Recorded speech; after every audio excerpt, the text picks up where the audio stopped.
Big boss హౌస్‌లో ఎదురు చూస్తున్న వీకెండ్ రాకనే వచ్చేసింది. హౌస్‌మేట్స్ ఏ విధంగా ప్రవర్తించారనేది ఒక్కొక్క విషయం పైన కంటెస్టెంట్స్ పేర్లతో మరియు హౌస్‌మేట్స్‌కి ఇచ్చి పడేసిన నాగార్జున, అమర్‌దీప్ దగ్గరికి వచ్చారు. "నువ్వు ఎంతో చక్కగా గాలా టాస్క్‌లో యాక్టింగ్ వేషం ఏసావయ్యా. యాక్టర్ అనిపించుకున్నావు.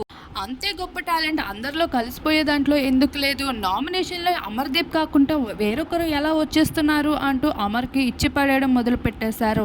"పల్లవి ప్రశాంత్‌ని నామినేట్ చేశావు. ఇది బానే ఉంది. నీకు నచ్చిన అభిప్రాయాన్ని చెప్పడంలో తప్పులేదు. నువ్వేంటో అనేది నీ కామెంట్ సెక్షన్ చూస్తేనే తెలిసిపోతుంది" అంటూ అలా నీచంగా మాట్లాడడం ఎంతవరకు కరెక్ట్ అనిపిస్తుంది?